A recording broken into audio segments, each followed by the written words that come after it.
Hello everybody, today we are starting our new project.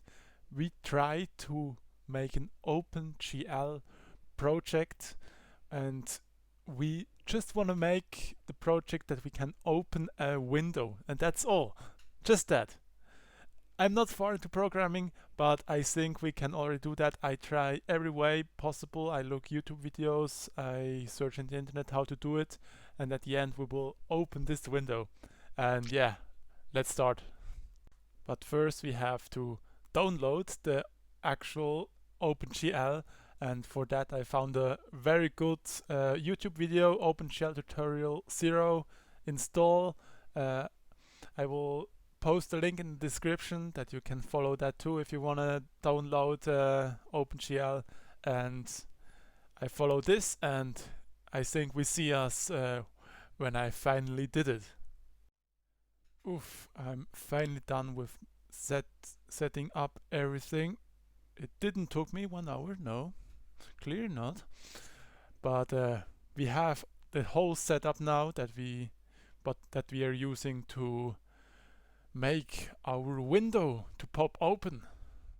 And for this, who thought it, I used the tutorial 1 who shows how I can make this window. And I've made it, even though I copied all the code from GitHub, but it works. And when I start the debugger now, it opens us this little window here.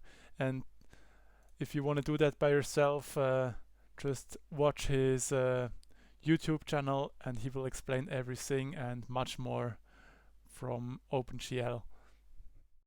At the end, I have to say it was really worth it to do that process, even though I copied everything he was doing in the video. But just doing it the first time, you have so much information to process. It's much easier first to do that just like that, and after that you can write it by yourself. But to just have an overlook over everything, it was perfect. I got so much information and I recommend it to everybody. And with that, this is the end of the video. I hope you enjoyed it or learned something, and I say bye.